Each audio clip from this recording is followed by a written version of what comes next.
boom twitched.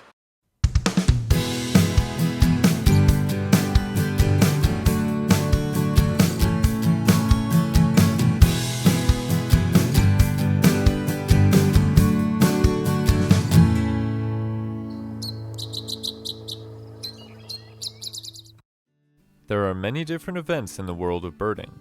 From big days, to Christmas bird counts, to various festivals, there are so many interesting things to do over the course of a year.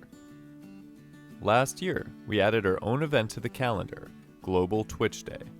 Global Twitch Day consists of searching for a rare bird that had been previously reported, known as twitching or chasing. Global Twitch Day is on the third Saturday of May, and last year we found a rare white-eyed vireo that had been previously reported.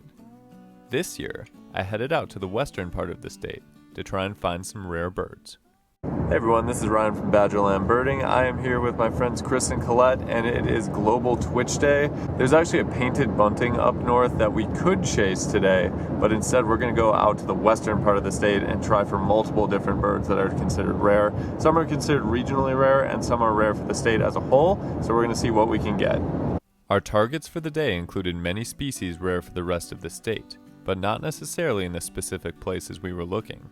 Two species, however, the blue grosbeak and the Bell's vireo, were reported earlier in the week and were listed as rare on eBird, meaning finding either would count as a successful twitch. Our first stop, however, before getting to those species, was Wyalusing State Park. Just got to Wyalusing, arrived with the sun already pretty high in the sky. First stop is to try and get some of these warblers that are known to breed here. They're technically not rare for the area, but they're rare for the rest of the state. So hopefully we can go 444, Prothonotary, cerulean, yellow-throated Kentucky. The yellow-throated is probably going to be the toughest one. We started at one of the campsites, trying to sift through the impressive amount of bird noises. There's a lot going on here. There's grosbeak singing, a yellow-throated vireo's up there. There's some warbler songs from pretty much every direction. Not picking out any of the warblers we want to find yet, though. We moved on to Long Valley Road, one of the best places to find the target warblers we were searching for. It took absolutely no time at all to find our first one. Good news is we found a Kentucky warbler. Saw it super briefly, just heard it back there again. It's singing a lot, but it is not coming out in the open. I got some blurry videos of it, but I'd love to see it more out in the open, so we're gonna wait and see if it'll pop up. In the thick vegetation, the Kentucky warbler was extremely tough to pick out, especially with other warblers hopping around as well. Eventually, we were able to spot it singing in a tree. You happy? That was awesome. That was awesome.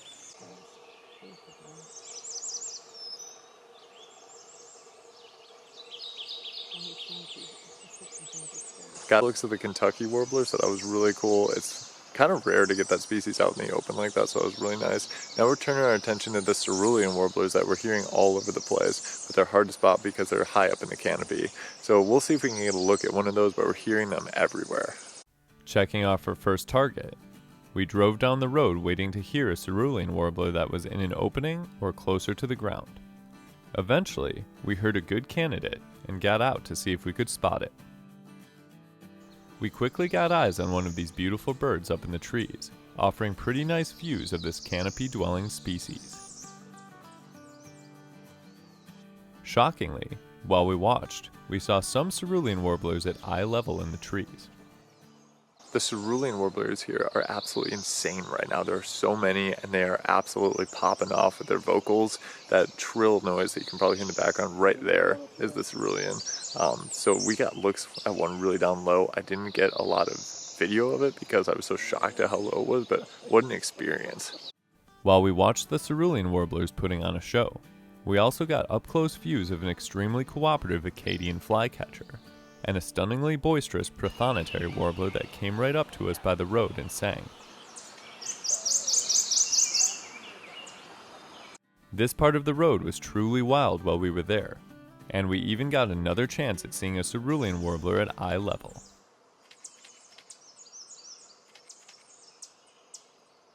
Did you at least get something of that? I got a bird. Is it a blue one? Yeah, and I got a branch. I actually got some decent shots. I'm gonna have to put them in the video so people can verify. While we were excited about these amazing experiences, there was still one bird that had not yet shown itself. Crazy enough, even with all of the dense vegetation, we actually got to look at all of our target species so far, except for yellow-throated warbler, which we've heard singing, but we can't exactly pin down where it's coming from. They love to be really high in the canopy, and I think that's coming from these pines here. So we're going to see if maybe a few more minutes will yield the yellow-throated warbler, but otherwise, we'll probably count that guy and get going. Eventually, we moved on without seeing the yellow-throated warbler that was occasionally singing along the road. We then made a brief stop at the boat launch, which is best known for prothonotary warblers. Having already had an amazing experience with one on Long Valley Road, we didn't look for them there, and instead spotted a few other species and enjoyed the incredible beauty of the park.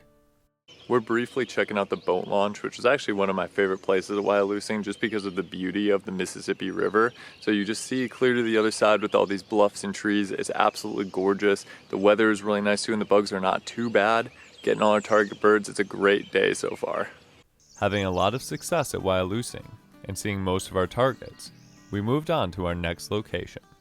Had a great time at Wyalusing, picked out all of our target species except never got a look at the yellow-throated warbler, which is kind of a bummer because it's a really cool looking warbler, but we're moving on to spring green where we're hoping to get lark sparrow, hoping to maybe get blue grosbeak, so hopefully we can pick up some more new species. The ones at Wyalusing weren't technically listed as rare on eBird, but the ones here that we're looking for, some of them will be if we successfully find them, so they would be our first successfully twitched birds of the day if we get them.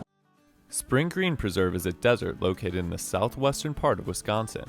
It's an extremely unique habitat, and for that reason draws in a whole different set of species than other parts of the state, including blue grosbeaks, lark sparrows, and grasshopper sparrows. So it's super windy out here, and we're here later in the day than would be ideal. There's some birds that are hanging out by the entrance. Hopefully when we get out a little farther, we'll hit this little scrub area. That's where the blue grosbeaks seem to like to hang out. I would say that's the one that I want the most from here.